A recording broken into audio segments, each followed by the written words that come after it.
Welcome to Abide in Liberty, a podcast empowering patriots everywhere to re-enthrone faith, family, and freedom as the bedrock pillars of liberty in education, our communities, and our nation. Hello, everyone, and welcome back for another episode of Abide in Liberty. And this is a part 2 of our review of George Washington's farewell address. Last week, we started on this, and I highly recommend, if you didn't get a chance to listen to last week's podcast, that you go back and give it a listen so that you get all the context that prompted George Washington to write this address and to give us some of his words of wisdom. I talked last week about how he warned us to be careful of calling into question or doubting the validity of the principles that this country was based upon and the principles that were built into the Constitution. And there are many aspects of that we covered. So today, I want to move on to talking about the importance of equal application of the law to everybody. George Washington said, "All obstructions to the execution of the laws with the real design to direct, control, counteract, or awe the regular deliberation and action of the constituted authorities are of fatal tendency. They serve to put in the place of the delegated will of the nation the will of a party, often a small but artful and enterprising minority of the community. However, combinations or associations of the above description may now and then answer popular ends, they are likely in the course of time and things to become potent engines by which cunning, ambitious, and unprincipled men will be enabled to subvert the power of the people and to usurp for themselves the reins of government, destroying afterwards the very engines which have lifted them to unjust dominion." So what is he saying here? He's saying that those who rise to power and want to keep that power will often seek to excuse themselves from the consequences of the law while inflicting the consequences of the law on those who oppose them. And the purpose of doing that is to enhance and cement their own power while diminishing the power of those that oppose them. Now, this is something that we have seen applied from many leaders and many politicians since our country's inception, and by many political parties throughout history.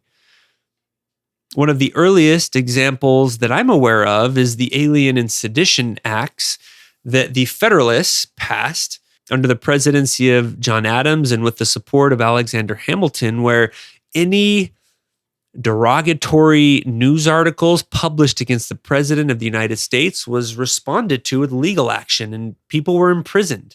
This was not a highlight of our country. So we see these tendencies from the very beginning of our country, and we certainly see them today. Most recently and most notably, this is something that is all over the news, is the light treatment of Hunter Biden, President Joe Biden's son, and all of the crimes that there is video evidence of him committing. And these things are more disgusting than I'm going to talk about on this podcast, because I know I have some students that listen to this. But then compared with the heavy-handed application of the law that President Trump has been subjected to, and how his opponents have attempted to lay every crime under the sun at his feet, and they've found a few things, maybe some mishandling of documentation, but the fact, this is just a stark example of how those in power are trying to preserve their own power, their own credibility by putting down opposition while minimizing the effect of the law on theirs and their own. Now, I don't want to just say that, poor Trump is the victim here. I'd be a little bit more inclined to feel sorry for him if he hadn't responded, saying that because this political persecution cat is now out of the bag, he's going to respond in kind and seek his vengeance, and that he intends to retaliate.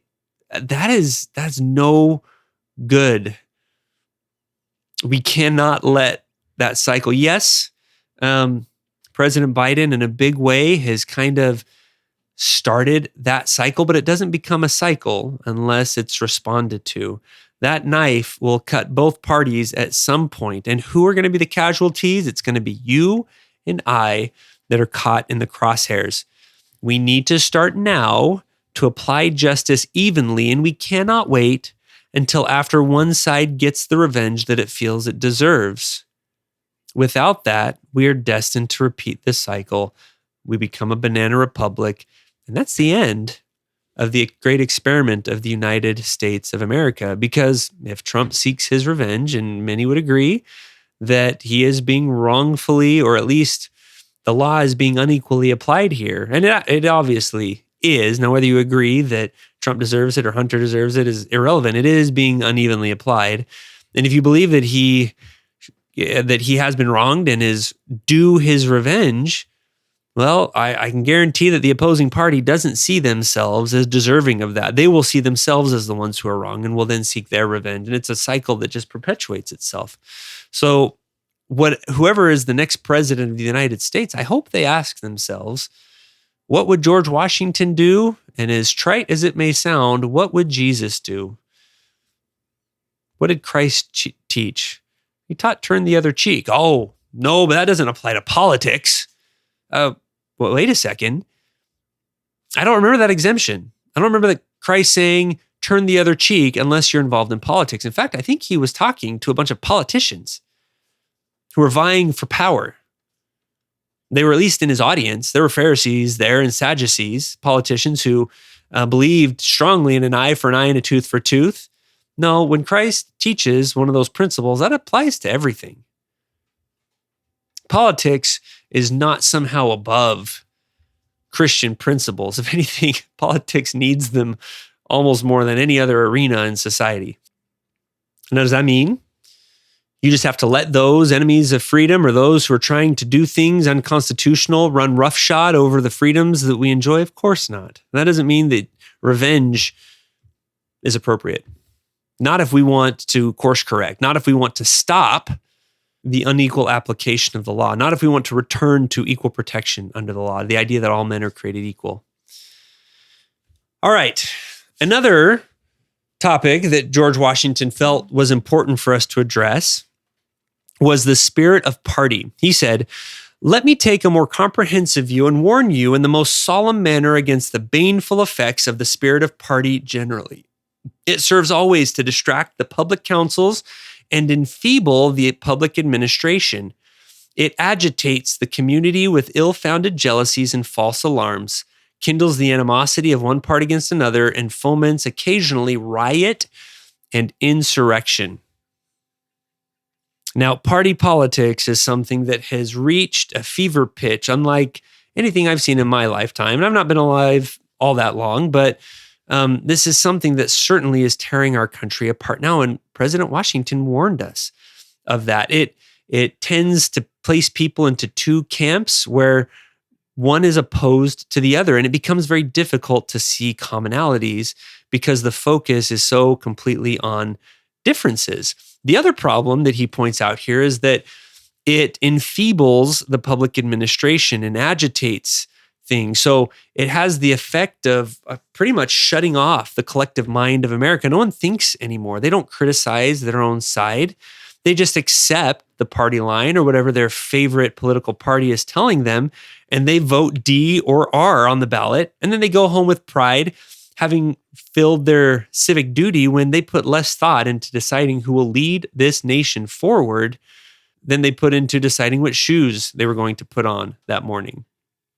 He also warns that the spirit of party can lead to riot and insurrection. We saw this leading up to the 2020 election, where many Democrats threatened riots in the street if Donald Trump were elected. And we saw the same thing when Republicans made good on that promise and there were riots at the Capitol building. When Trump voters were frustrated with not knowing whether the election was legitimate or not. Both sides felt justified in their position, I'm sure, but neither side actually was. This is a perfect example where we see the realization of Washington's fear that the spirit of party leading to riot, leading to violence, and leading to even more division. He goes on to say, there is an opinion that parties in free countries are useful checks upon the administration of the government and serve to keep alive the spirit of liberty. So he's saying, look, some will say that there is some legitimate purpose to having political parties, that there is some check on the government, that this is maybe positive in some way. And he concedes that this within certain limits is probably true. From their natural tendency, it is certain there will always be enough of that spirit for every salutary purpose. So he's saying, whether we like it or not, for any benefits that there could be from having political parties, there will be plenty of this party. There'll be plenty of the spirit of party to meet any of those positive benefits. But he says that effort ought to be by force of public opinion to mitigate and assuage it. It's a fire not to be quenched. It demands a uniform vigilance to prevent its bursting into a flame, lest instead of warming, it should consume. Are our party politics consuming us? I think there's pretty good evidence that the answer to that is yes. I listened this week to a summit that Blaze put on where several Republican candidates came and presented their case to the country. And my favorite, not because I know a whole lot about him yet, and I'm curious to see where he goes, but it was Vivek Ramaswamy. And one of the things he said is that on the campaign trail, he's kind of stopped talking about Republican. In this system, the way it's set up, you have to pick a party. You just have to align yourself somewhere. But he talked about and articulated his goal to lead out in a vision of what it means to be an American, how he wanted to return to traditional values, strong families, a strong economy, government back under control and small, removing redundant agencies and getting spending and inflation back under control. He wanted energy independence and strong borders, but good immigration policy as well, having come from immigrant stock himself, and equal protection for all under the law. Now, many people might look at that who are Democrat and say, he's a Republican, he's just saying that. Or you may hear things that you might actually agree with if we were to sit down and talk about it. But simply because he's a Republican, we're not going to pay any attention. And on the flip side, you could have a Republican watching a similar debate from among Democrats, or maybe you don't even take the time to listen to what they're saying. And maybe they have values and they're trying to do things that you agree with, but simply because there's a D after their name, you're not even going to listen to what they have to say. I'm not even going to listen to what they have to say. Whoever is not going to listen. I worry so much that Republicans will write off Democrats and vice versa simply because they belong to the opposite party and for no other reason than that. Nothing that's analytically sound. Not for any reason or any substantive reason anyways. My firm belief is that we should look at those who espouse the right values and policies regardless of the party. We have got to, yes, parties are a part of life. I don't propose or think it's possible that that's something that we can just wipe away and say, no more parties, just vote for your favorite guy. It's too entrenched in our system. But what we can do as citizens is stop caring so much. Of looking at who they are, what they stand for, how they voted, what values and principles are they proposing and policies are they trying to move forward? Do they align with the supreme law of the land, the Constitution, and vote accordingly? We've got to elect virtuous leaders that will lead our country in accordance with God's will and that Constitution. Get over your favorite party already. Every party in this country is chock full of people who are power hungry, who have no idea what the Constitution says, and who have supported policies and people who are actively working to overthrow the freedom of this country. And conversely, I believe that there are people in all parties who legitimately love this country, who want to sustain and defend the Constitution of the United States. Now, after seeing everything that's going on with our elected officials, I'm not sure how many of those folks have actually ended up in elected office, but I believe that the majority of Americans believe that want that. Yeah, yes, we may differ on some policies, but at the core, I hope anyways, that there's still a lot of common ground there. If not, then we're in much bigger trouble. The next point that George Washington made was about how to go about changing the Constitution. This might seem a little strange coming from a guy who just 8 years before had sat on the Constitutional Convention. A lot of times when you create something like this, you've created something, you've put your heart and your soul into it, and someone comes along and wants to change it, it's really easy to be offended by that or to want to just hold on to the purity of that original piece a little bit longer. But the founding fathers were incredibly practical, and they knew that it needed to be changed, that society was going to advance, that technology was going to advance, that there were going to be problems that they couldn't possibly anticipate. So they built a system that could be flexible to those changes. He said, if in the opinion of the people, the distribution or modification of the constitutional powers be in any particular wrong, let it be corrected by an amendment in the way which the Constitution designates, but let there be no change by usurpation. For though this, in one instance, may be the instrument of good, it is the customary weapon by which free governments are destroyed. And we have absolutely seen that in practice. Now, I'm not sure exactly who he had in mind. He was very good friends with Alexander Hamilton, but it's possible that he saw Hamilton's flip-flop on interpreting the general welfare clause of the Constitution. At one point, it was very clear to everybody that that wasn't meant to be an all-encompassing catch-all that allowed the government to do anything and everything it wanted. Yet Alexander Hamilton, when he came to a position of power, and I love the guy, he did incredible things for this country, but he was an example of what they all knew they would be tempted to do, and that was to try and stretch and reach for more power because they firmly believed that they would use that power to do something good. He may have seen Alexander Hamilton trying to justify doing more than was constitutional by stretching the meaning of that general welfare clause, and have seen that that was going to be something that others would try to attempt. I'm not sure, but either way, this was another very prophetic insight from George Washington. Religious liberty was destroyed in this country, not through a constitutional amendment, but through usurpation by a Supreme Court interpreting something in a way that was not originally intended by those who wrote the Constitution. Abortion was legalized through Roe versus Wade through similar legal gymnastics, a Supreme Court reading between the lines and inferring meaning into an amendment that was never intended by those who passed it. Rather than doing the hard work of passing an amendment, they just did it by usurpation, by reinterpretation. Now, for example, if you don't like the Second Amendment, I happen to like it because I believe it was inspired. I believe that it was meant to protect against tyrannical government. But if you don't agree with that, we can have that disagreement. You don't have to agree with that. But too many states have restricted the right to keep and bear arms because they simply want to. When it's not constitutional, they've done that by usurping authority that the Constitution doesn't allow them, rather than going through the amendment process. Now, a lot of people are very frustrated by the amendment process because you've got to get 75% of the states to agree with you. I mean, this is one of the primary reasons why it took so long to abolish slavery. There was a majority of the states in the North who wanted to abolish slavery, but it was just barely over 50% of them that did, and they needed to get up to 75%. And so we had to fight this long, bloody civil war, and eventually we were able to pass amendments that abolished and banished slavery once and for all.